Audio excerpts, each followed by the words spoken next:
Hi, I'm David Olson. I got involved with Rowbike in about 2003.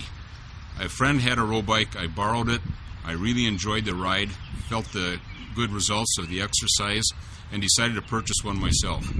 After riding for a few months, I had an idea on how to improve the performance.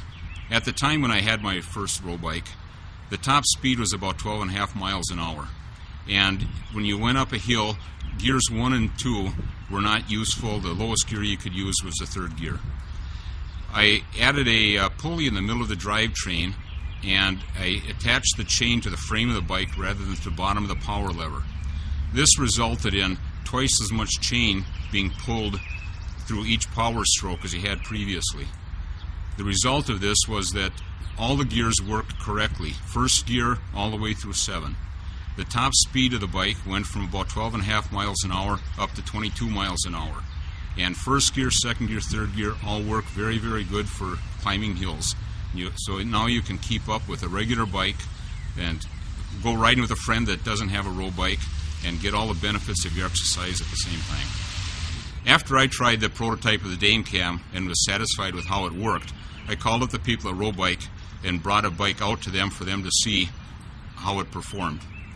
And it turned out that the Dave Cam improved the performance of the ride by using all the gears, but it also greatly improved some other problems with the bike that I wasn't aware of yet. With the design of the Rowbike is different than a regular conventional bike. There's always a little bit of a lag in the rear gear system as it engages when the chain starts to be pulled in the forward motion on a regular bike. That lag was increased with the design of the Rowbike because each stroke you started from a dead stop rather than having continuing motion of your rotating pedals. By using the Dave Cam and pulling twice as much chain with each power stroke, you reduce that lag time, what they call catch, by half. So now you don't have the lag time at the beginning of each power stroke that you had previously. One of the other improvements that I made with the Rowbike, in addition to the Dave Cam, was to eliminate some noise. The previous design of the Rowbike, the chain was quite noisy as it entered the inside of the power lever to be where the slack to be taken up by the shock cord or the bungee cord that's inside. I discovered through some experimentation that the noise was coming from the fact that the nylon was very smooth on the roller that the chain went across, and the chain was metal, so there was no friction to get the roller turning as the chain went across it. This resulted in a clicking noise. I went to the hardware store and bought a simple O-ring that's used in plumbing applications and installed it on a nylon roller.